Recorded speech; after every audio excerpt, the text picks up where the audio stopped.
Well, praise the Lord, everybody. Welcome to On Point, the number one Saturday morning Christian-based call-in talk show in America. We had a little over vibe going on. We're so glad you joined us this morning. Won't you please like and subscribe and, of course, share. Hit that notification button so you won't miss one moment of these great conversations that we have here on Point. We are the number one Saturday morning Christian-based call-in talk show in America. We're live every Saturday morning from 9 a.m. to 10 a.m. on any smart device worldwide. That's at David G. Evans 1, at David G. Evans 1, the number one, at David G. Evans, the number one. We feel like we have the most informed, intelligent callers on the planet, and we talk about all kinds of subjects from religion, of course, culture, politics, sports, any significant event that impacts your life, but our conversations are always from a kingdom, a biblical perspective. So if you want to have that kind of conversation, our callers calling from all over the nation, sometimes from around the world, we ask you to give us a call at 866-743-8267. That's 866-743-8267. That's 866-74-EVANS, toll free. Give us a call. We'd love to hear your comment, your wisdom, what you think about the things that we're going to talk about today. Of course, joining me is my co-host, Reverend Nicholas A. Smith. Hey, man. Good morning. How you doing? Okay. How you doing? I had a brief moment this week where I thought the world was going crazy. Yeah. I started adding up the things that have been happening, and I think the craziness was not from so much what was happening, but our lack of responsiveness to how to solve some of these things, and knowing that these things can be solved. Yep. But money and power over people, as always. But yes, I mean, you get off on this mental health conversation, which is absolutely essential. You get off on a couple other tangents, things that contribute to the issue. Yep. But you cannot wish away the gun problem and the problem with the rules for people to buy the guns. It's just right. Yeah. That's the problem. Yeah. Because obviously these mentally ill people, if they're all mentally ill, are doing significant damage, which means that common sense says let's not let certain people have them. That makes sense to me. That makes sense to me. But it causes me to have an understanding of something that I cannot be 100% specific about as it relates to amounts. But there must be an awful lot of money at stake that our political leaders would be willing to sacrifice the lives of this many people. Oh yeah, of course. Over this amount of time. Yeah. We're thinking in dollar amounts that I don't think are even tips compared to what they are trying to protect. Yeah, they're talking billions. I mean, talking billions, multiple billions of dollars. Yeah, because the something as simple as you should not be able to turn 18 and go out and buy 2 or 3 assault weapons and more ammunition than a small squad of soldiers need. You shouldn't be able to do that. Right. Something that simple, but they won't legislate against it. So that means to me that they've made a decision, like you say. We value how we benefit from these people dying more than we benefit from the people. Yes. Than we care about the people that die. And it really shows me something we've talked about before. They are not truly pro-life. No, they're not. And that whole our rights, our freedoms, and then to do that in the name of God too. We're nowhere in Scripture. It's offensive. Nowhere in Scripture. It's offensive. Does the Bible talk about your individual rights over the benefit of the common good? It's offensive. It's not even the whole caring about your brother and all of that principle in the Bible is so plain that you have to ignore it to say those types of things. Yep. You have to. And saying our God-given rights and our God-given freedoms. No. Those are things that we created on our own. Yeah. And I'm all for freedom, our ability to make choices and do stuff. Yeah. I'm not saying that we shouldn't have freedom. Absolutely. But understand that everybody can't be responsible with freedom. I asked the question of myself, is it true liberty if my liberty infringes on someone else's? Mm-hmm. Yeah. Or even cut it a little closer. Is it true liberty if my liberty costs someone else their life? Right. Yes. Because the person that lost their life lost their liberty. Mm-hmm. It's supposed to be liberal. But, again, this country was never meant for everybody to experience that true freedom and that true liberty. So, But there's this, yeah. there's an uncaring that has overtaken this country that lives are really expendable. Mm-hmm. I'm starting to believe that the abortion issue is more of a political platform Mm-hmm. than a spiritual or moral belief. Yep. I'm starting to believe that it is part of the deal cut with the evangelicals to gain their support, because it stops once a child is born. Yep. After that, Yeah. we don't have that much concern. Yeah, no. Parents, God will take over, and not what we can do to help the situation now. But again, if your thought process is all Jesus came to do was to get folks saved and get them to heaven, you'll screw people over while they're alive, Right. just to get them to heaven, which I think is just totally unbiblical. It's not biblical at all. Not at all. No, it's not biblical. Yeah. I'm not sure why. Who is it other than the people that make the guns that think you need an assault rifle in your neighborhood? Right. These people really think this is some of their thought process. Well, I need an AR-15 Okay. because if there's ever a time where the government gets out of control, we have the weapons to fight back. First off, you're fighting against the military of the United States. You do not have the technology nor the manpower to fight when they can shut down all your communications, know exactly where you are. It's a fantasy. So Yeah. the person's going to be holed up in their house, Mm. and they're going to, they think, defeat the army that shows up at their house. Mhm. Where does that come from? Right. This isn't 18 something. No, when no. all you had was muskets. No. And no technology, no virtual stuff. You could throw a rock and maybe help yourself, but this doesn't make sense. Yeah, I mean, you could. How can you can't buy liquor at 18? That's so stupid. You got to show a card to buy allergy medicine. Got to have a license to drive. Right? But you could buy AR-15. You bring up a good point. Yeah. So, I go to get some allergy medicine, and the lady says I need to show her some ID, and I'm like, for what? Mm. We have to make sure that you're like 21. I think it's 21. Yeah. I said, huh? She said, I said, ma'am, do you see me? she said, I still have to say. So I gave her the license. She looked at it. She said, okay. I said, you mean to tell me everybody comes in here? Mm-hmm. You have to card them to buy this medicine? Yes. Yeah. But I can go buy an AR-15 Yes. at 18 years old. 18 years old. Yep. Because they're worried if you buy the allergy medicine, of course, you'll turn it into meth and all the drug stuff. Okay. But you can go buy a gun, which kills them way more. And go mow down some people. Right. It's Okay. it's ridiculous. Okay. Yeah, there's a lot going on this week. The school shooting, I am not hopeful, and I'll tell you why. I think the Republicans sitting at the table, quote unquote, discussing doing something about this is nothing but a Oh, smokescreen. yeah, they're not going to do anything.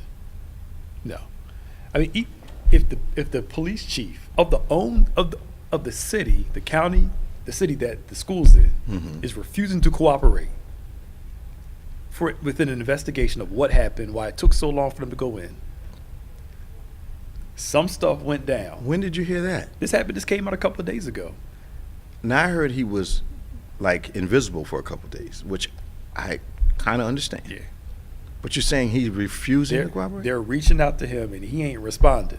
So they see that as, if I'm reaching out to you a couple times and you're not responding, you're refusing to cooperate. Well, something's wrong. Yeah, something's wrong. They knew something's wrong in this something's wrong. equation. Yeah.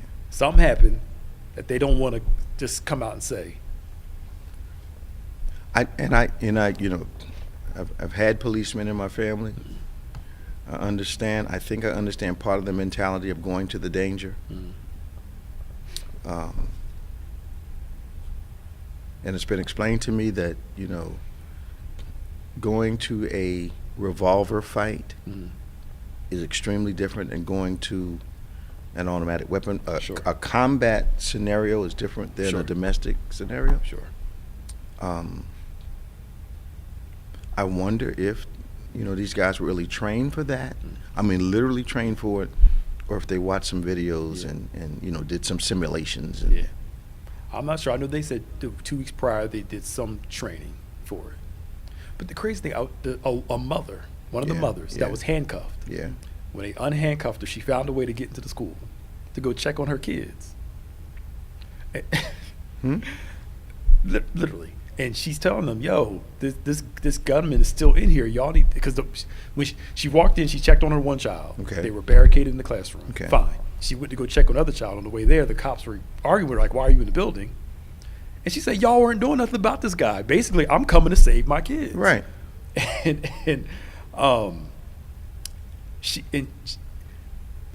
They saw her as the problem because they were unwilling to go in at first. That was nothing but Yeah. a diversion. Yeah. That was for them. It Yeah. was a reason not to do anything. Yeah. Another reason not to do anything. Yeah. Okay, you're interfering with us. Right. Well, why are you still standing there? Right. Because if you're not going to go in there and save our kids, why can't we go in? Guy came from the barbershop and went in and got his. Some of the police got their own kids out. No. Some of the police officers did not engage the shooter and went and got their kids out. And left other people's And children left in. other people's children in there. They admitted that. Some went in, got their own kids, and never engaged the shooter. 866-743-8267, 866-743-8267. I get wanting to go get your own kids, but how do you say Bobby and Johnny come here, you guys wait there? Yeah. Somebody will come and save y'all. And they watch you with a uniform on, come in and get them. Right. Come on, man. 866-743-8267. Give us a call. This is On Point, #1 Saturday morning Christian-based call-in talk show in America, live every Saturday morning from 9 a.m. to 10 a.m. Any smart device at David G. Evans 1. Let's go to Tom from Florida. Hey, Tom, how you doing, man? Good morning, Bishop. How you doing, Pastor Hey, Nick? man. What's up this morning? What's your comment today? Hey, Bishop. Bishop, we talk about, I keep seeing these Republicans saying, hey, a good guy with a gun will go get the bad guy with a gun. The only problem with that is, here in Florida, when they had the high school shooting, they ended up firing the sheriff here in Florida, county sheriff, and it appears there in Texas, the problem is, when the AR-15, the police are scared. So a good guy with a gun is still not going after an AR-15. Okay. Wow. And he had body armor on too. Where'd he get the body armor? I don't know where he got the body armor from, but they got it. I just found out that they sell body armor like on Amazon. Like you can go on there and buy body armor? Yes. I saw somewhere with the last 15 mass shootings, 11 people had body armor. Yep. And it's body armor that works? Yes. The the Buffalo shooting. Yeah. The security officer there was shooting at the guy, but couldn't get to him. He couldn't penetrate because the body armor was protecting him from. Okay. Now I think like bulletproof vests are illegal in some states. I think They're illegal? in some states I believe you can't own one. Okay. In some states. I can see you owning a bulletproof vest, but what does a domestic individual need with body armor? Thank you. Some of them are accumulating for this great civil war eventually that may come. Okay, And okay. Okay. And other people for other heinous reasons. Okay. So do you just kind of keep it under the bed or something, and then when something breaks out, you reach down there and say, "Wait a minute, let me get dressed"? They are stockpiled. Okay. Stockpiled. Hey, Bishop, something a little bit different. New Jersey may become the only the second state to require public schools to teach about Asian history and culture. They're That requiring happened it. this past week. They're requiring it. They're requiring. Of course, now critical race theory is being kicked out of most schools. Right. But New Jersey is the second state to require you teach about what happened to the internment of Japanese Americans in World War II, what happened when Chinese came here to do the railroads in the 1800s. All that's becoming required education. Wow. Now what? I'm still waiting.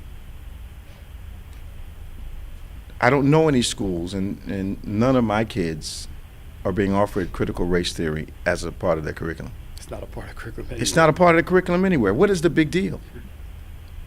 They're trying to lump in regular black history and With call it critical race theory. Okay, so they want black history out of They school. want certain parts of black history. Yeah. Which parts do they want acceptable? That The stuff that they say that doesn't make us uncomfortable.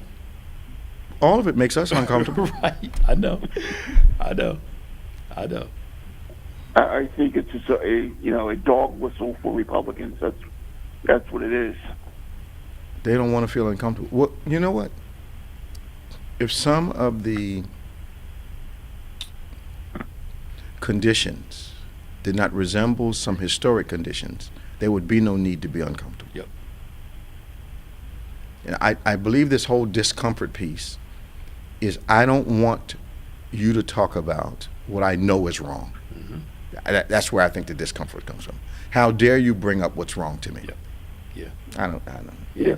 Yep. It doesn't make any sense to me. So I guess they run their families that way. You don't bring up any problems. Yeah. That's the thing. It's Speaking of a problem, what's the latest on this Southern Baptist Church thing? so. You know what? It's kind of quieted down since all these shootings, but I'm sure investigators are still doing their thing. Oh yeah. With that. Some of the people who were in charge at the time, instead of apologizing, are, digging their heels into the ground and defending themselves and the decisions that they made. Okay. But I don't know how you can excuse overlooking rampant sexual assault, abuse, rape, and all that stuff like that for years. You can't get away with it. So these minor people, the very thing that they've been killing people over culturally, they was going on in their own midst. Yeah, but again, it's those people. They're so hard on sex and stuff. Yeah. They're the main ones doing Yeah. all the stuff behind the scenes. Yeah. What else? What's happening in Florida, man? I see your governor's been on TV a couple times this week. Well, oh man, other than the tropical storm, I think the governor caused the tropical storm. But getting past that, we're having the Special Olympics here in Florida, Okay. and the governor sued them because he doesn't want it. They were going to stop folks who were not vaccinated from participating. Okay. No, governor said that didn't happen. So he sued them, and they said, okay, anybody can come, vaccinated or not.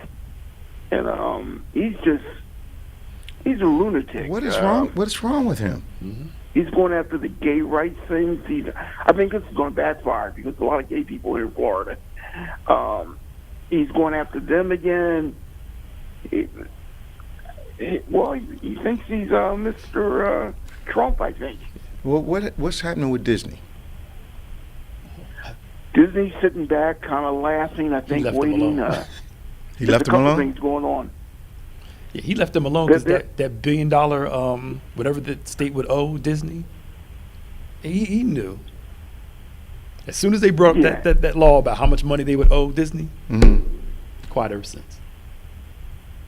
And a couple of news stations here think that quietly next year he's going to rescind that law when everybody's forgot about what he's done, because there's no way they're going to come up with that $1 billion.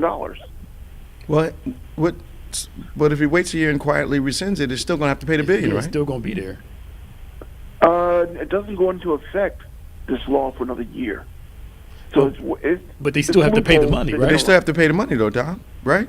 The way it's set up, everything is still under Disney's control, at least for this year and next year. doesn't go into effect for another year or two. You mean that old law that So- from the 60s that Disney signed with Florida, stating this is what we pay, this is what, X, Y, and Z. That's been Yes, around since the 60s. Yes, but the law that they just signed in doesn't go into effect until next year. Yeah, but they still got to pay the So- money, though, based off the old They're going to law. have to pay Disney. Yeah. Oh, well, I guess we're going to see what happens here. At least I'm not in the county that's got to deal with it. Yeah. But I guess up there in He does Orlando- not want to pay them $1 billion. No. No. Now, did you hear? I meant to put this on, but we had a lot on here. The Tampa Bay Rays tweeted out something about gun violence, and we need to get this together. And they Right. donated some money to a organization that helps people with gun stuff. Uh-huh. DeSantis decides to pull their funding for their practice facility because they tweeted out something about we need to do better with this whole gun thing and get some better gun laws. That if y'all vote him back in next, y'all get what y'all deserve. That's all I'll say. I don't know how powerful the Major League Baseball owners are. I'm not sure he tried that with the NFL guys. Baseball got old money, That's what I know. and they got a lot more money than football. I don't know how does. conservative they are or how reactive they'll be in this situation. That's probably because they agreed to DeSantis. That's why. Yeah, they're also there are politicians down here going after DeSantis for First Amendment rights because they're saying he's shutting people down for free speech.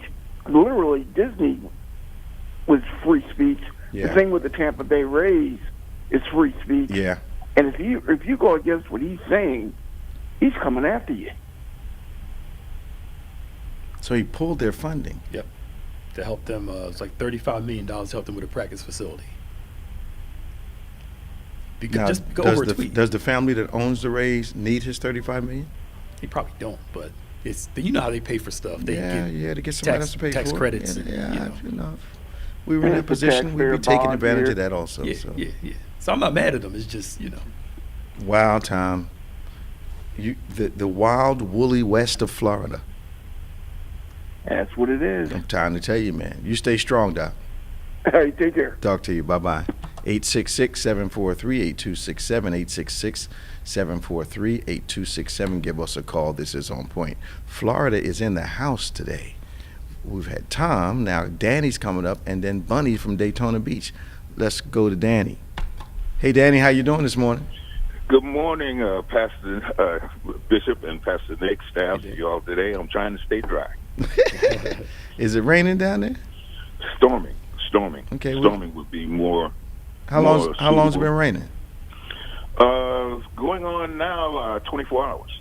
Okay, we had a couple of good days of rain up here too, but we needed it.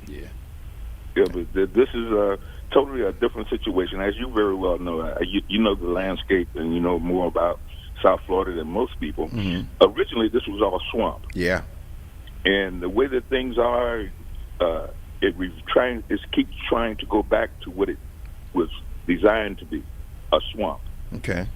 Okay, so a lot of the canals that you see, a lot of people think that they're rivers. They're really canals Right. to drain the swamp. Right. And if you don't pump it out in time, it's a timing situation. If you don't get it out, the streets will flood. Okay. The cities will flood. Okay. And a lot of people look at New Orleans as far as having the dikes to hold water back. Mhm. We have dikes around literally large areas of Broward County to keep the Everglades out.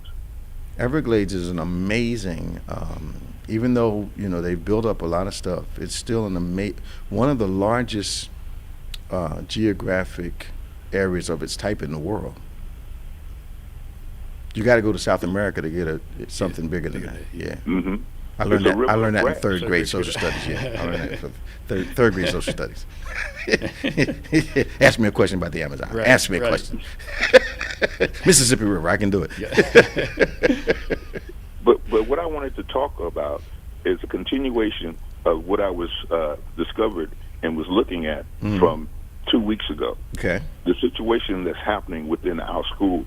Yeah. Last week, they had a 10-year-old and an 18-year-old that was arrested for making threats to their school. Well, we just had that happen in Winslow here. In Winslow, yeah. Yeah, they had shut the schools down and sent all the kids home. That was just, yesterday? I think so. Yes, sir. Thursday, yeah. And you don't hear anything about, with the politicians, what they're doing about it, or addressing the issue, or anything like that. And what's happening with the kids. And I said last week, when they had these kids that were standing out in front of the junior high school with this racist sign, and nothing was done. We don't know. They're not saying, why are you not addressing this? And they talk about critical race and things like that. That was an insult to the whole community where it happened. They don't see it that way. I think they see it as isolated to us. And then also, to add insult to injury, they had I believe it was Parkland, they had a principal that was told, what happened, she said that she had some people moving some boxes in or either out of her office, and they discovered that she had 2 handguns. In the office? On the premises. At school? Of the school. Yes. Is that allowed? No. They had a few years ago. They had a security officer at one of the schools. He had a weapon in his car. Okay. And they fired him. She had 2 inside the school. Inside the school. Oh my! And the parents, no one was notified of the incident. Unbelievable. But you don't hear them addressing the issue. Well, they quiet down those things. Someone told me, I don't know if it was Pastor Nick or someone told me that the building that collapsed a few years ago, that condominium, that they paid all those people at least $10 million a person. That's correct. Oh, yeah, somebody just posted it. Yeah. Did it? The condo in Florida. Yeah, they wanted that to go away because what happened, you had the media that was asking the question to DeSantis directly. You said that you were going to get this done, and we're going to have laws to prevent these different things from happening. And then they started moving after that to put in some laws to say that after so many years you have to have so many inspections, etc. So, but it's not covering everything that's going on right now, because if you go to some buildings, especially the more you go east, which puts you with the salt water, etc., you can see where these balconies that they like to put on these buildings are not structurally sound. Unbelievable. And then, of course, there seemed to be some complicity with the officials that approve those types of things. Exactly. Okay, so I remember when that one building fell, there was some heat for a minute, but then it just seemed to kind of dissipate. Yep. Right. It was all by design. They said, we're going to do this, we're going to do that, but it was giving them time to go ahead and to cover up, as you said, Bishop, as to the irregularities, the inspections, etc. In fact, the mayor of that particular city was voted out because they knew there was a lot of cover-up. Absolutely. Yeah. Had to be. And he had to be involved in the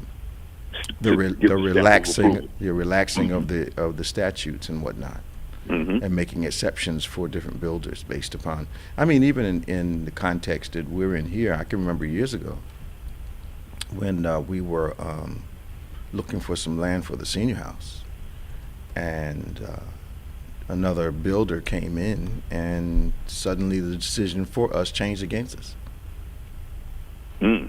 Yeah, just suddenly. Wow.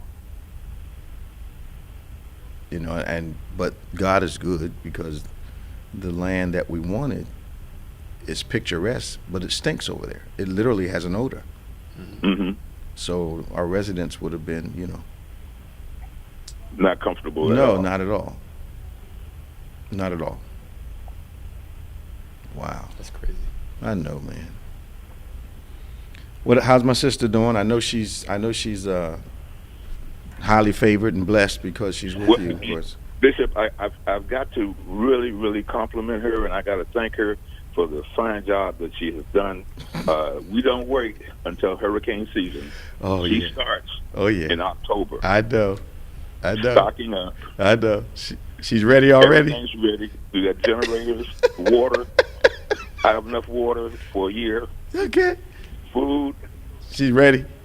Yeah, while everyone is, making it, trying to, crash the lines and the grocery store and what have you, just go ahead and say, thank God. Wow. So she's storm ready then? Yeah, storm ready. Storm ready. Oh, goodness gracious. Well, good to have a person with wisdom around you, Dan. Yeah. I'm telling you. Blessed and highly favored. I did. Yeah, talk to you later, man. All right, Bishop. Bye-bye. All right, be blessed. 866-743-8267, 866-743-8267. We're going to Daytona Beach. Bonnie. Hi, Bishop. How you doing? How you doing? What's that I hear in your voice? Thank you. It's good to hear yours, too. Yeah, I know. I said, what's that I hear in your voice? Well, that's in my voice all the time. I just woke up. That's one thing. And I wanted to make sure I didn't miss the show. I'm going to hopefully be seeing you all tomorrow. I'm in Philly. Oh, good. And so hopefully, but there's something that you all touched on. There were two things. One was when you were talking about the guns and the response when was it the lady who said that, Pastor Nick, the lady who was handcuffed who went in the mother to the school, and then everybody's complaining about her doing that. Mm-hmm. I immediately thought about when David was looking at what was happening with the Philistines and nobody was doing anything, and his brothers were complaining, and then David was the one who went in to fight Goliath, and there was a resistance to his being there and the like. Absolutely. And but the other thing, though, that I really wanted to mention, when you all had mentioned about the critical race theory,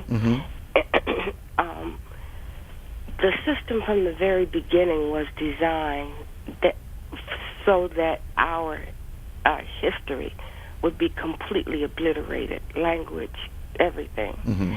And had it not been, in my case, I can't speak for all blacks, but had it not been for my family, my grandparents, my extended family, the two main school systems that helped form me, which was the Chicago public school system and even more so the Atlanta school system.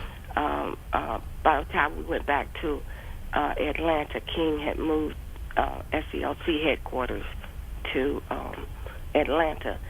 With the kids, we were going to know our black history, as much as the teachers and the systems knew. That was just something that was part of my personal life, to the extent that when I was a little girl, the only part of the news, when I say little, I'm talking about 4, 5, 6, the only part of the news, media, TV news that I was interested in was anything that had to do with civil rights, Martin Luther King. I was glued to the TV. Okay. And I could sense that this had something to do with me, and my parents encouraged it in spite of the violence, like the 4 little girls being bombed and all that. I mean, I knew about everybody. I knew about A. Philip Randolph. I knew about Daisy Bates. I knew about, of course, Martin Luther King, all of the things that were going on, particularly in the late 50s, early 60s. And so what I did was I passed that on to my own son and to anyone else who would listen. I am on an excursion journey around the country. We're going to be headed back home. That's why I'm in Philly. But something happens when I talk about these things to other people. They can't get enough. There was a white radiologist on a retired radiologist on the train. And he was saying, my God, how do you know this stuff, you know? And it had more to do with just my personal interactions and friendship with the King family. It had more to do in that. It had the fact that I was in an environment where our black churches, our black schools, our black families made sure that our community was knowledgeable. And I really think it's not going to be the whole answer. I realize that.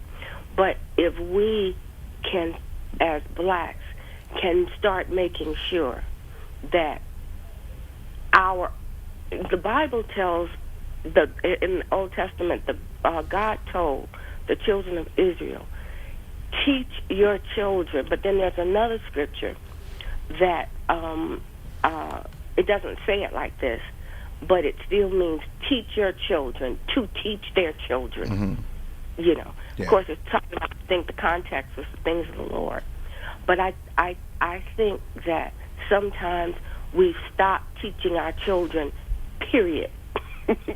about I think for me, what I think is that when your history, your personal history, is totally based on the narrative of someone without your experience, mm-hmm. then your history remains incomplete. Mm-hmm. You know, had it not been for my grandmother, my grandfather, my great-grandmother, and those great aunts talking to me about the way they were raised. I mean, with me, I'm old enough to have experienced some things that people don't have an idea about now. So, mm-hmm. you know, but hearing about separate bathrooms and separate restaurant entrances and separate water fountains, separate places to sit on the bus and whatnot, hearing about them from a narrative point of view rather than experiential point of view. I think you need both. You need the narrative of those who observe history, but you also need the testimony of those who went through it. I went through it. Yeah, and when I tell people about the things that I actually experienced, mm-hmm. that are etched in my mind, I can still see them like a clear day right now. Yeah. Sometimes there's some incredulity that people, you know, they can't get close to it because they haven't experienced it.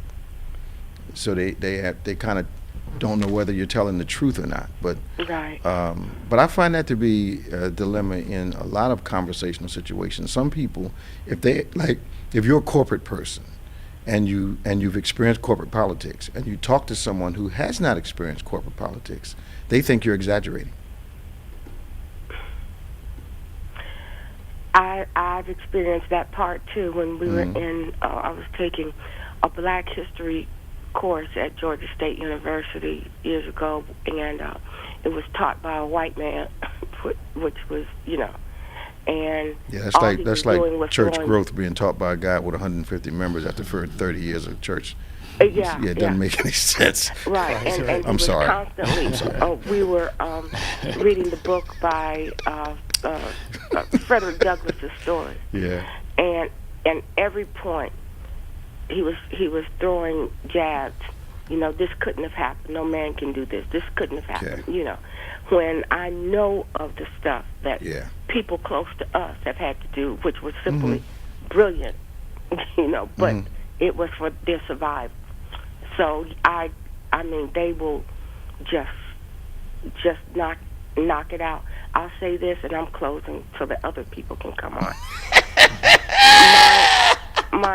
I sound like a preacher. Yeah, yeah. What does that mean? Absolutely nothing. So, but what had happened was, my grandfather, who was a trained porter for all of his life, you know, in the early mm-hmm. days, or the early part of the century to about the early 70s. Which train did he porter? Seaboard Railroad, mostly in Florida during my lifetime. But I think there were others, you know, prior to my mom being born. They were out one day, and the train was derailed slightly, nothing that would cause bodily harm. Mm-hmm. My grandfather took a broomstick, and I think he broke it into some pieces, and put the train back on the track, everybody just clapped. I'm talking about everyone saw it, everyone that was experiencing it. The newspaper got a hold of what had happened. They wanted to interview the man who did this.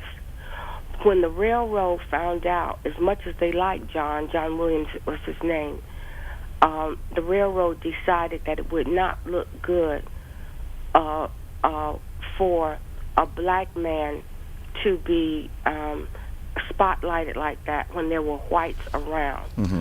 So they changed the story and had papers interview the white conductor who got all the credit.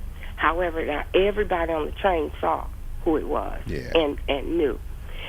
So this is just a very mild compared to some of the horrors that have happened with us historically. But these are just some of the ways in which people try to keep our history, our doings, and whatever records of meaningful life experiences that come from our people. These are the ways they try to keep it hidden or killed, actually. So that's why I was really, really strong about teaching my son at home as far as the Black history part was concerned. And people would always ask him, "This little boy, where do you get all this knowledge from?" He was not going to go without knowing not only his Bible history, he was going to know his Black history as much. And it's not that I know it all, but whatever it was, I was going to impart to him, as well as the experiences, just like my mom and dad and grandparents did for me. I'm not sure that any ethnicity. Say that again? I'm not sure that there's any ethnicity who can depend entirely on school to tell a child his or her history. You can't. That's the point. Any ethnicity at all. I believe in my heart that you have to have discussions with your children about the heritage of your family. That's right. And then watch this. You can't get upset because the history books at school don't have the nuances that your family has. That's right. You know, I've got friends who are Italian, whose families were immigrants, of course, Irish people whose families were immigrants, of course, and of course my own family, being African American, what they gave us in school didn't even hint at the fullness of the history of those particular families. So we have to be engaged in telling people like the Hebrews used to do. They would sit down and retell the stories over and over again. Because they wanted the kids to really get an understanding of who God was in their lives and what he would do. Bunny, thank you. Hopefully we'll see you tomorrow. Okay. All right now. Bye-bye. Thank you. Bye. This is On Point, 866-743-8267, 866-743-8267. We're going to Sylvia in Elizabeth, New Jersey. Finally back in the state. Hey, Sylvia, how you doing? Sylvia. Hi, good morning. Good morning, Bishop. Good morning, Pastor Nick. Welcome to On Point. Yeah, thank you. I'm sorry. So, real quick, I just wanted to say that when you mentioned at the beginning of the show on how wild the first, the week is, I have to agree because, like, Isaiah 41:10 is my guiding principle, fear not, with everything that's going on. So when I got to Tuesday and learned that there was a shooting, I think it was in Oklahoma, and then there was something that happened on Wednesday, I think, in Wisconsin. And then on Thursday, there was something that happened in Texas. And so by that time, I was really trying to just, hold on to my faith and, stay vigilant.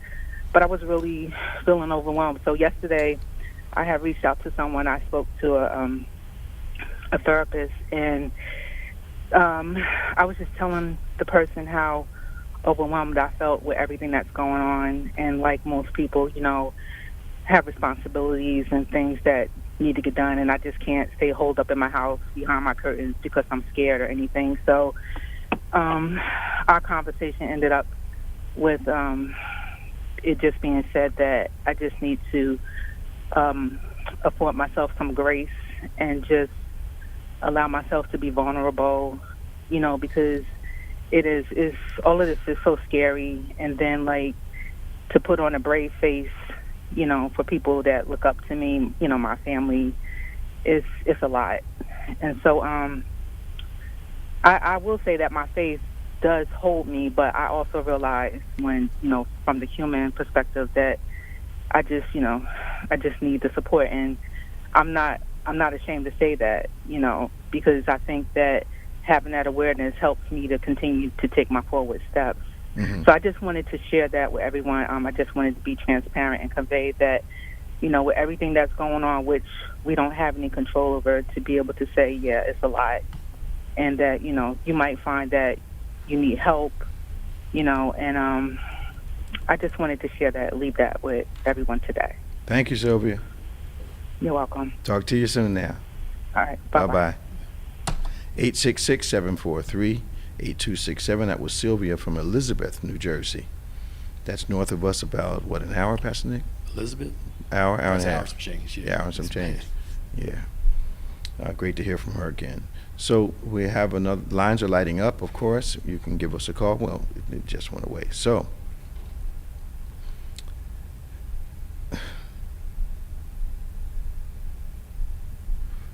how do I say this?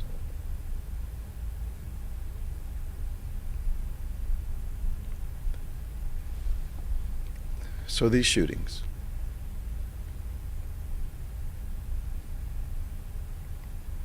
something is wrong with the heart of our nation. Mm-hmm. And I say that because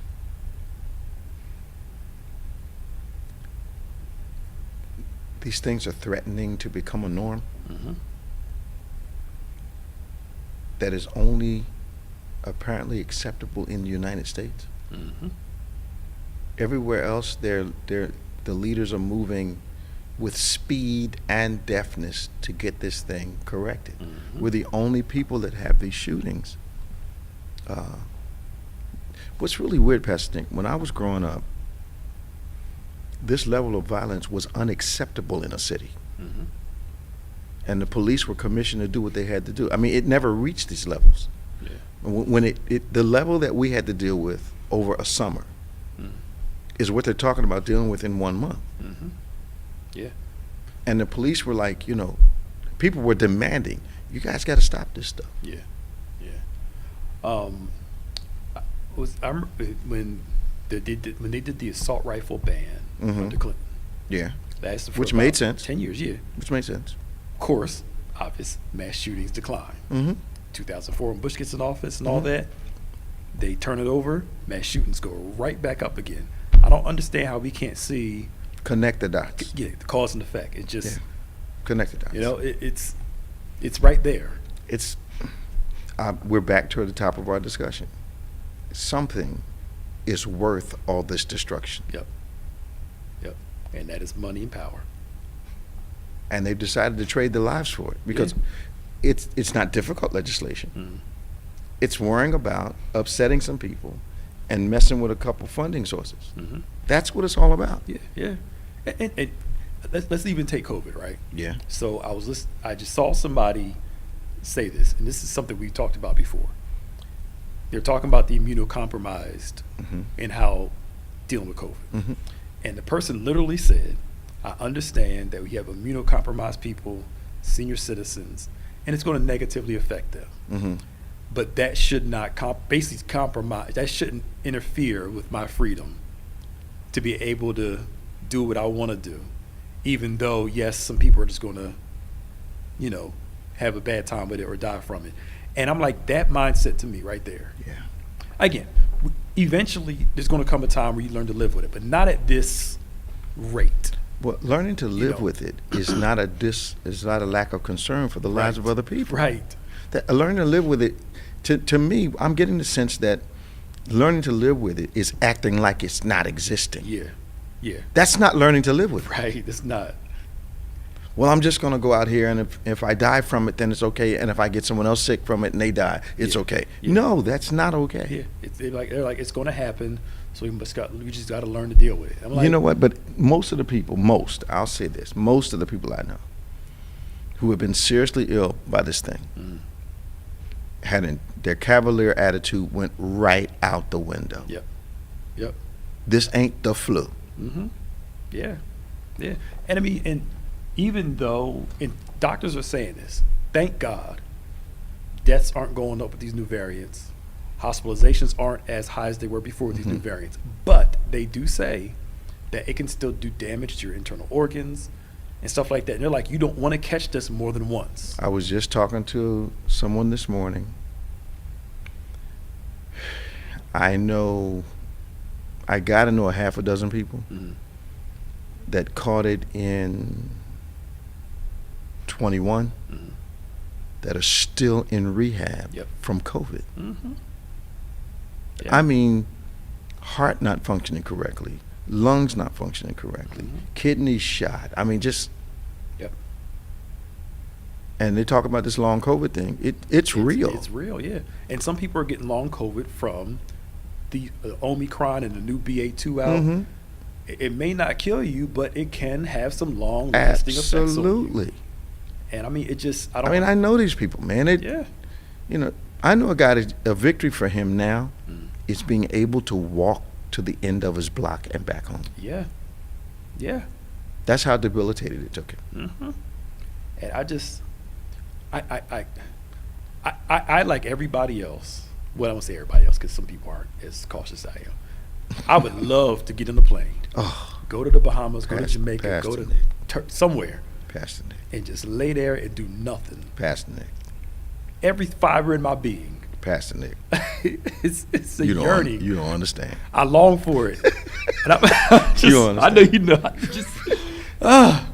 But it can wait. It can wait. It's gonna have to wait. That's my thing. Like it's gonna have to wait. Yeah. I think when you feel as though you have, when in your heart of hearts, and you feel as though the only person you really care about, worry about, is yourself, then you can say, well, I'm just gonna live my life. Yeah. But I know people that have said that to me. I'm just gonna live my life, and ended up knocked flat on their behinds for 3 and 4 weeks from COVID. Yeah. I'm just gonna live my life. Yeah, and to me, I think, I've talked to somebody about this, like, well, I had it and I got over it, I'm fine. I said, but there's a whole million plus people that got it and weren't fine. They're dead. Yeah, thank you. Like, your individual experience does not negate all this over here. It's like people that live in certain neighborhoods. They believe their neighborhood represents every neighborhood in the world. Yeah. My experience is the experience that everybody else has. No. You minimizing or eliminating the impact it can have on somebody else is you finding a way to be cavalier about your own health and your own safety. Yeah. I don't have to care about anybody. It's not that big a deal. Right. Yeah. But if you did the same thing to them, it'd be end of the world. egregious. How dare you do that to me? It'd be egregious. I'm like, come on, y'all. But yeah, so we want to be protective of ourselves to a certain degree. Yeah. But I'll say it, almost to hell with everybody else. Absolutely. And how they feel. Absolutely. I agree with you wholeheartedly. Tomorrow's Sunday. Yes. And we're going to be having our virtual service at 8 o'clock. We want you to join us. And our 11 a.m. outdoor service, we are in an exciting, life-impacting series called The Secret Place. And we're in the portion of that series called The Enemies of the Secret Place. It is absolutely outrageously informative, revelational, and empowering. You don't want to miss it. Tomorrow, we have our first outdoor communion service of the year at 6 o'clock. We want you to join us. Of course, those of you who have united with the church in the last year or so, even more of some of you, we're having an orientation, new members orientation, 5 o'clock tomorrow online. How do we make sure that they get the information? They got to email social@gotobethany.com. Email to social@gotobethany.com. Tell them you're a new member. They'll give you the link, and you can join us at the new members orientation at 5 o'clock tomorrow. And then communion starts promptly at 6, our first outdoor communion of the year. Now, new members orientation at 5. If you join the church in the past months, your year, email us, social@gotobethany.com. Now, you can also send your prayer requests to social@gotobethany.com. Subscribe to David G. Evans 1 and BBC of NJ on YouTube. Please do that for us. Subscribe to the DGEMS, DGEMS podcast and the On Point podcast platforms. We'll see you next time. We're glad you joined us today. For Pastor Nicholas A. Smith, I am Bishop David G. Evans. And remember, faith acts like a thing is so, even when it's not so, that it might be so. God bless you, and see you next time on Point.